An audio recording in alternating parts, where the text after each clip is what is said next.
So I'm going to invite Suki and her panel participants, please, to come up.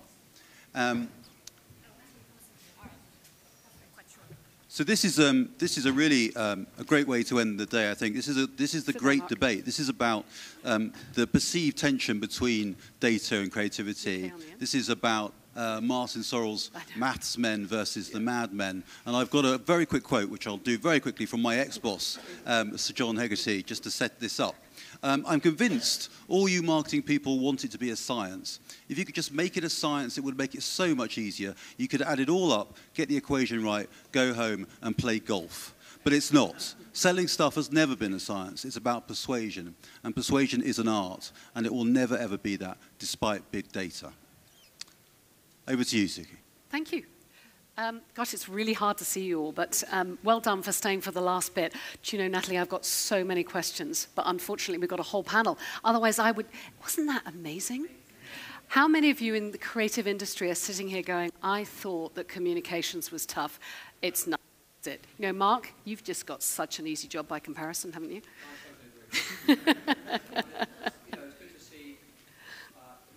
This incredible art and think to yourself, all day I've been crafting an email for a bank. Yeah. I'm going to first introduce you to Shawn O'Neal, who's the VP Global Marketing Analytics for Unilever. Mark, we were chatting before, but talk to me about a company like Unilever. How far apart is data analytics and creative? And do you struggle to try and bring it together? Can you bring it together? No, I'd say you can't, but hey, you're going to tell me you can. Well, the number one lesson that I've learned over the past 20 years of working in data and in analytics and trying to convince people that the data is saying something, it's not about the data. Really? Amazingly. What's it about then? It's about how you actually tell the story and you translate. So not being about the data means that unless you find a way to connect, which is why I was so interested, I was so intrigued by I would see it almost as an evolution in what you were doing.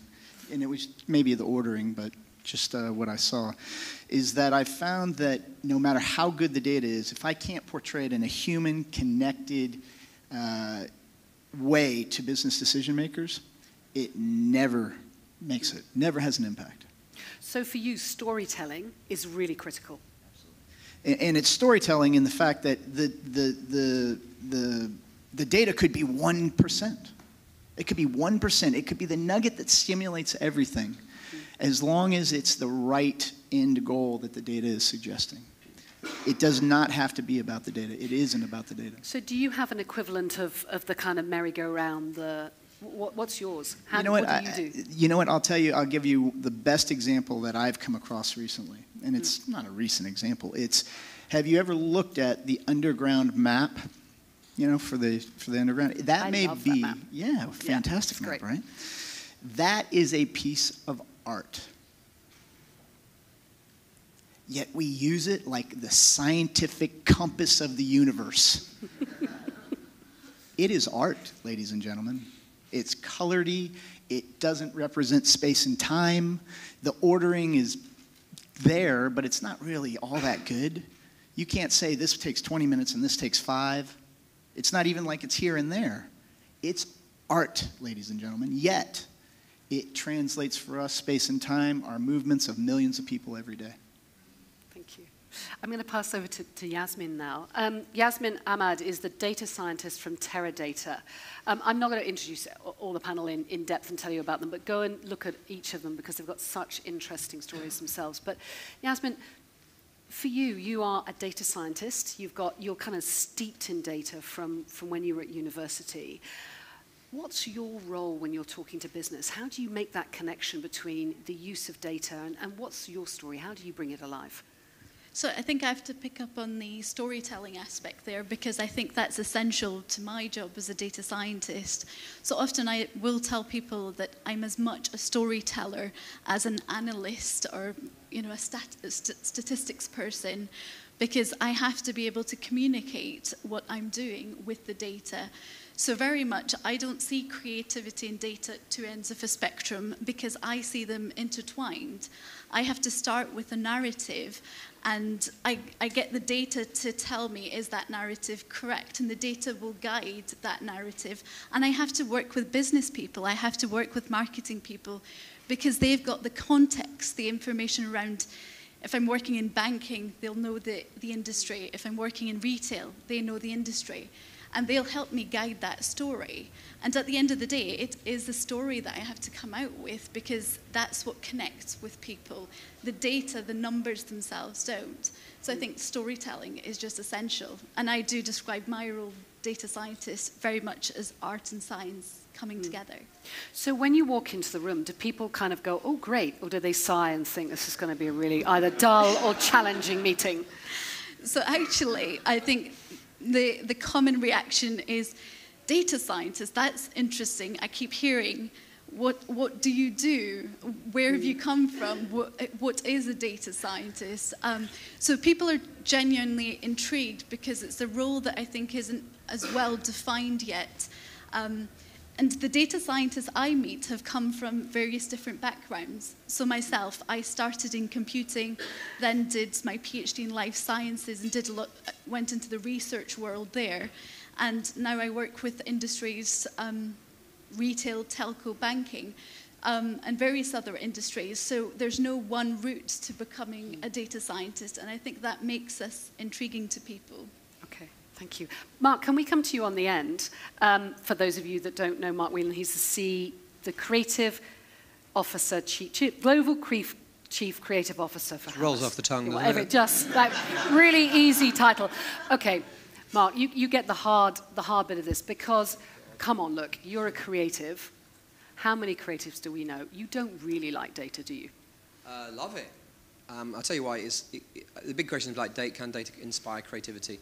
I think, for me, it makes the creative process more efficient. I don't think, in our case, which is very sort of business focused, I think the moment of creativity has to kind of be in a blank space. I think it makes the process more efficient because the insight at the beginning, the idea that we just talked about, that it can be inspiring for where you take that thinking. It could be one word, it could be one sentence, it could be one insight. It makes the delivery after what you've created much more efficient, so it takes it to the right people in a relevant way and the relevant time. It also makes it much easier to talk about ideas to clients because it is backed up by robust thinking rather than the old model is you have to create loads of mood films and you know how that thing happened in Toy Story and can I show you this reference? It becomes kind of indisputable. But the bit in the middle, which is kind of like where's the creative idea, if you like, then that still remains as it always is, which I think is in a kind of blank space. And I think there's a reason why it needs to stay in that blank space because I think you need to step out of kind of the really hardcore detaily stuff and start thinking like, what's a big idea? What's a big thought? Yeah. Which is why I'm not sure the present company, but why a lot of artists and musicians take drugs is because they want to go into a different space. And so it's a similar principle. But doesn't... It's a great thought, isn't it? It's a very interesting analogy. But doesn't it compromise on getting to that big idea? No, not in my experience, no, not at all. And so how do you then make that leap from taking the data and the bit about how do you do it without taking drugs? Okay, here's an example then. So let's take an example like EasyJet, which is a travel company, and their mindset was about selling seats. Okay, and so what they found through data is that they could see where people had been before and see their travel patterns. Now the next thing you could do is go, let's try and sell them more seats to those places. But actually, funnily enough, they don't want to go back to the same place over and over again. What if you say, well, what kind of we can use to use data to see what kind of other places might they like to go to? Then you start getting a bank of other destinations, but then you can't just serve up those destinations and go, here's Geneva. You have to have an idea about why Geneva might be interesting, which inspired an entire program called Inspire Me. Inspire Me. And so it was about getting messages from EasyJet saying, I'm going to inspire you about why Geneva is a good place to go. And it created kind of travel inspiration tailored for those people. So actually it helps the process enormously. Thanks, Mark. Andy, this is Andy Oakes, who's the managing director of The Drum. Andy, talk to me about kind of bigger industry issues and whether you see that creative and data is really coming together. And obviously we've got today, people are discussing it more. But is that a trend? Is it something that that is genuinely of interest? Well, it is. I mean, because I must have done something very bad in a former life, I ended up going to a lot of conferences about programmatic trading. And I know. Nifty. And there is the constant debate about, well, should data fuel creativity? Should creativity fuel data? Which way are we going at it? And increasingly it goes into separate camps and people start blaming each other. And 9/10 of it is utter bollocks, frankly. Programmatic data is just another way of getting an ad in front of people. Now it gets in front of the right people, but it goes back to the creative idea. If it's a crap ad, it's a crap ad. And it doesn't matter how beautifully it got there, whether you've targeted the 7 people in the world who are interested in your eczema cream for hippos or something. It doesn't matter if it's crap. There is no eczema cream for hippos, for those of you who are... Poor hippos are suffering everywhere. You can see how I'm reveling in my least qualified man on the panel status. I'm not sure that helped. No, but it's fine because it made us laugh. It was okay. So just to finish off on that, though, I mean, we come at this from a media organization. We are a bigger media owner, and we, for a long time, separated the art from the science, the left brain from the right brain, and that's got to change. I mean, we sit in our business entirely. Vast amounts of what we do is fueled by a data-driven decision. Our marketing is data-driven. A lot of, we write a huge amount about creativity, but the things wouldn't make it to the cover unless we knew that was going to work well on a cover. Yeah. So for people to say that things are too far apart, I think that's wrong. I think the world's changed very, very quickly, and especially in the media as well. Yeah, I mean, I do agree. And I think, of course, everyone here is very enlightened because that's why you're here today. But I think the reality is that business isn't going that fast, is it? If you look at a lot of organizations, there's still quite a transformation to come. So I'm just interested to ask each of you, is that still true? Is it still true at Unilever? How do you make that transformation happen quicker? And then what do you do to keep up to speed?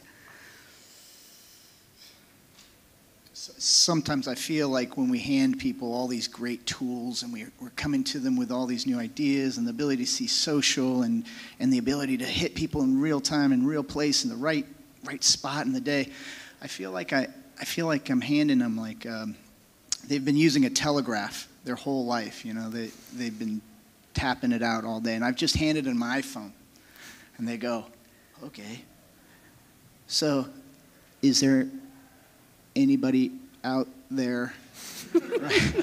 It's literally mind-boggling how far apart we are between the application and the capabilities today. Even at Unilever, where it's coming along rapidly, and we do have some enlightened leaders. The work we're doing on Dove with Steve Miles is looking to change and transform the organization. I look at it very much as a tidal wave. So I've been watching this tidal wave. I've had analytics in my job description, self-proclaimed, for like 7 years because I think it's coming, right? It's coming. I think literally we're standing on the beach and we're about that 1 to 2 years where that thing is just collapsing on top of us. I'm looking at it upwards like this because I'm in the middle of building my raft. I've been the Noah on this one. But I have a lot of marketers who are standing facing the building. What are you talking about? It looks great from here. Yeah. The opposite direction. Yeah, absolutely. Maybe, Nathalie, you could do a construction around that. Maybe that would work. I can also build a life raft. Yeah, okay, that would be fine. I think I bet you could. I have a feeling we're going to need that. I bet you it would be correct, too. Maybe we could then hold that up and show people. Oh, I've just dropped my watch. Tell me, Yasmeen, what do you think? So I think working with their customers, what I commonly say is within businesses is lots of silos. So there's, even within marketing, there'll be silos where there's a team that works on digital, and there'll be a team that works on email, and there'll be a team that works on TV. And the data people, the analytics people are not part of those teams. They're in another silo somewhere else. So I think the big challenge for businesses today is how do you begin to break down those silos and get those people working much more closely together, and actually allowing people to ask questions in the business, because you want to make the data accessible so that anyone can ask any question. And right now, too much data is still locked away and is not accessible across the business. So an end user, a marketer can come and ask a question. They have to set up a big project that involves multiple teams, and actually the project never gets off the ground. Yeah. Yeah, exactly. Invariably, I'm in companies and I see we're looking at new models and they say, have you got any data? Yep. And they've got so much data, but they're not using it at all. There's not the sharing in an organization. So I guess initially you've actually got to set up an environment so people can share and break down some of those silos. An ecosystem, yeah. And I think I see too many times when people start these projects, they start with a kind of traditional BI approach of, we need a set of questions that we're going to answer, and we need the outcomes already predefined. And this idea of discovery analytics, or actually exploring the data to find out what it tells you, doesn't exist, that mindset. So it requires a mindset shift. So it's a bit of cultural change as well. Yeah. Andy, do you agree? Is it a mind shift? Yeah, absolutely. I was actually struck by something that Nathalie said earlier about we mustn't be too polite with data. And we've been, for years, this very British way of looking at it. It's a bit, we need to be very polite. We need to be very careful. We need to not over-egg what we do with it. And it's held us back. It's very much held us back as an advertising, as a country supposedly that leads the way in a lot of advertising. I think we need to get off our high horse about, it's data, we need to be a bit careful with it. Go and do it. Go and accelerate the use of it. Yeah. And get out there and see what can be done with it. Otherwise, we're just going to be held back. And I think mobile is at the heart of that. Yeah. The data we're getting through that, especially the location and the personalisation, it will be key to the whole thing. Yeah. Mark, from your perspective, do you see the effectively silos in agencies and then silos in clients add to that? Is that an issue? What's your observation on this? Well, yeah, people is the biggest issue, as you said, is like getting people to catch up with what's going on. I think what's interesting for someone who's been in this a very long time, though very hard to believe, is really just to see just how smart the clients are now. Okay, now I'm not saying they were dumb before. Okay, that's important to say that they're not. But it's almost like the kind of the balance of knowledge, which used to be, the ad agency will hold some knowledge back, and yes, we can share the data with you. It's not like that anymore.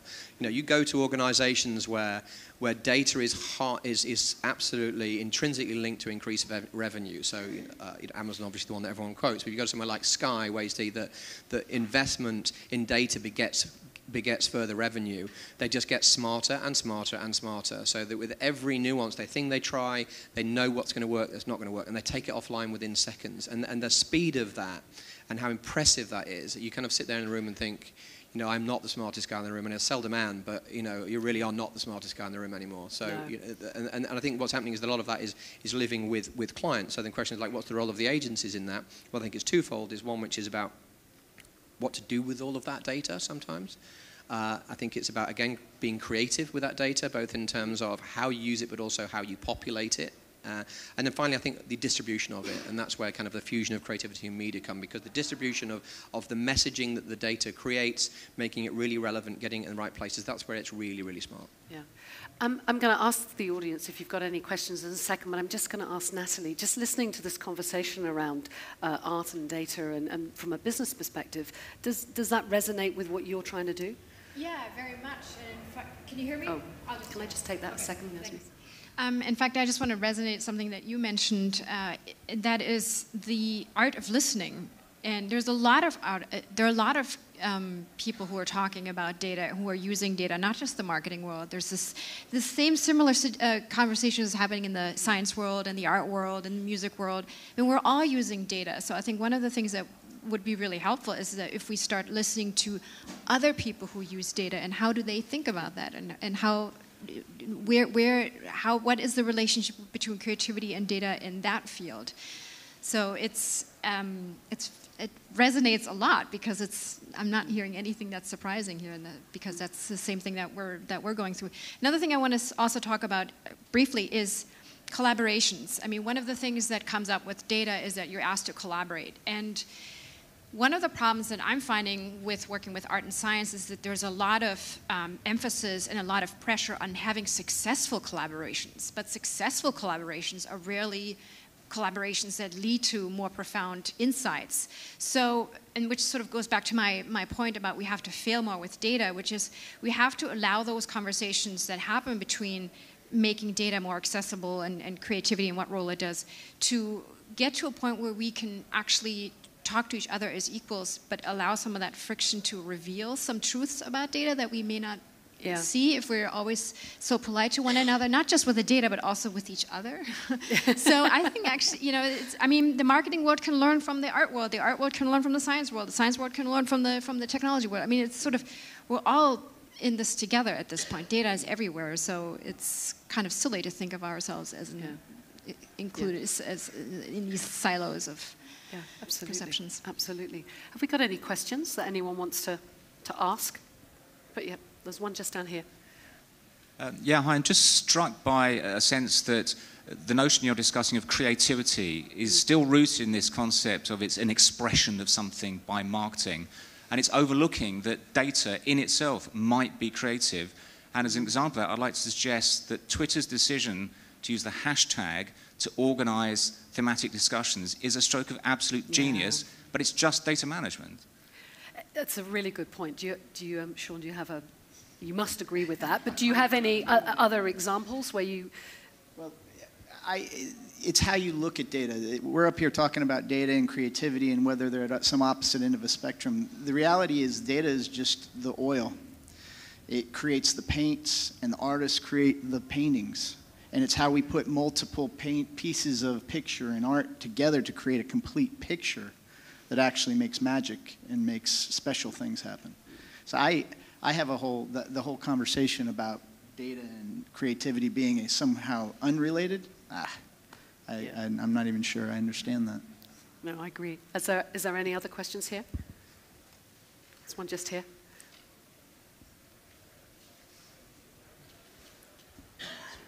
So how do you deal with the situation where the data is plainly telling somebody something which is going against every grain of their marketing body and is not backing up their own prejudices? That's got to be one for you, Yasmeen. How do you nicely do that? So it is quite difficult because people do come into...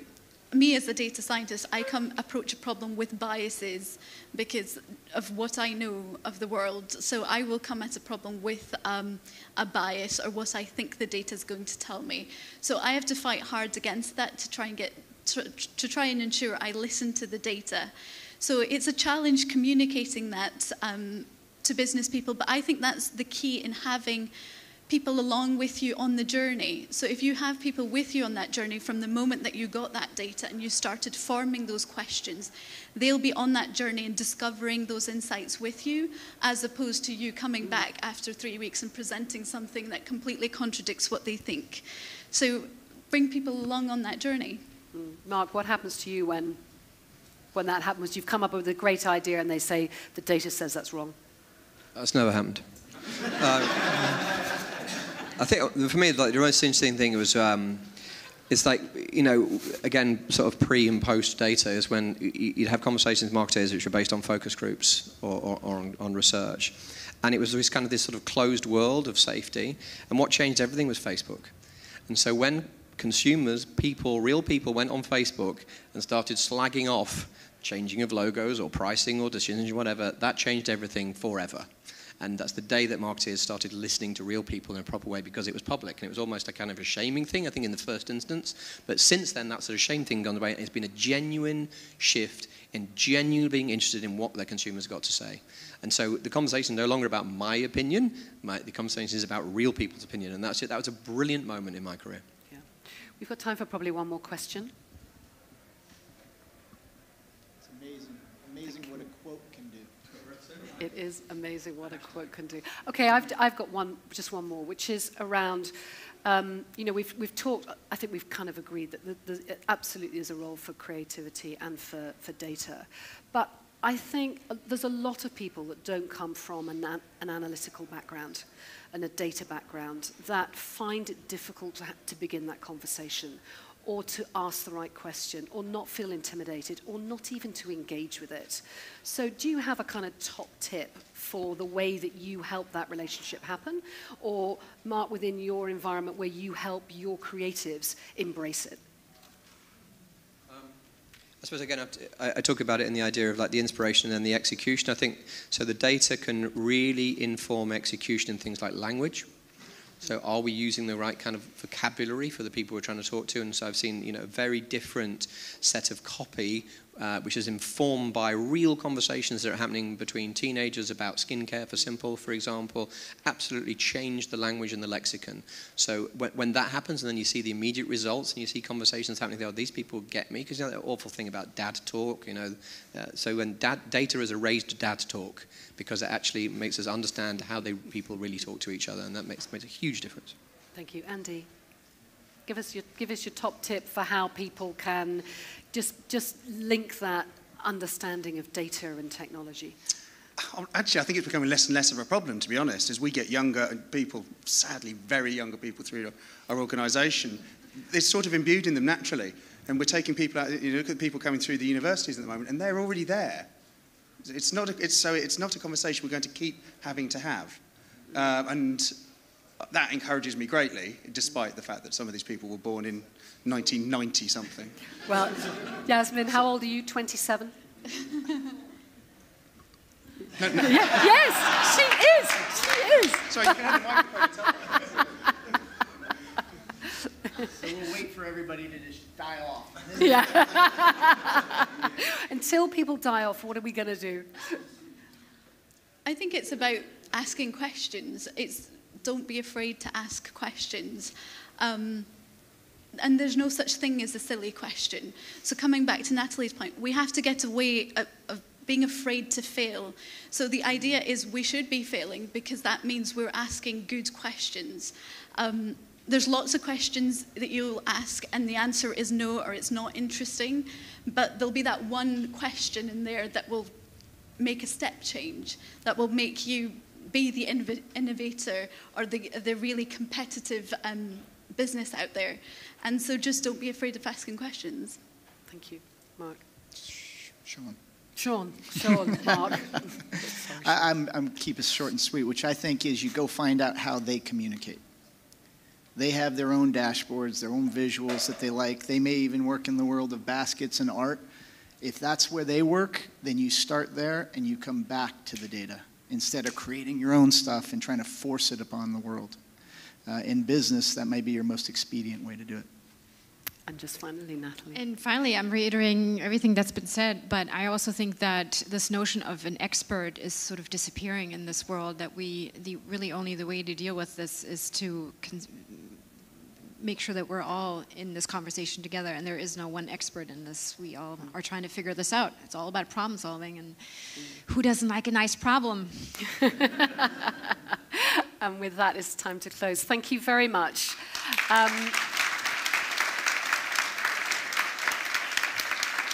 I think just to close this, I think what we found is that there is definitely a link between data and creativity. It's really important.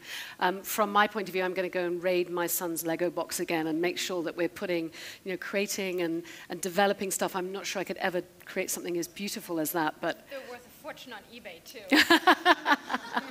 But I'm going to do that. But I want to say a big thank you to the panel this afternoon, and thank you very much to you all as well. And thank you, Nathalie. Cheers.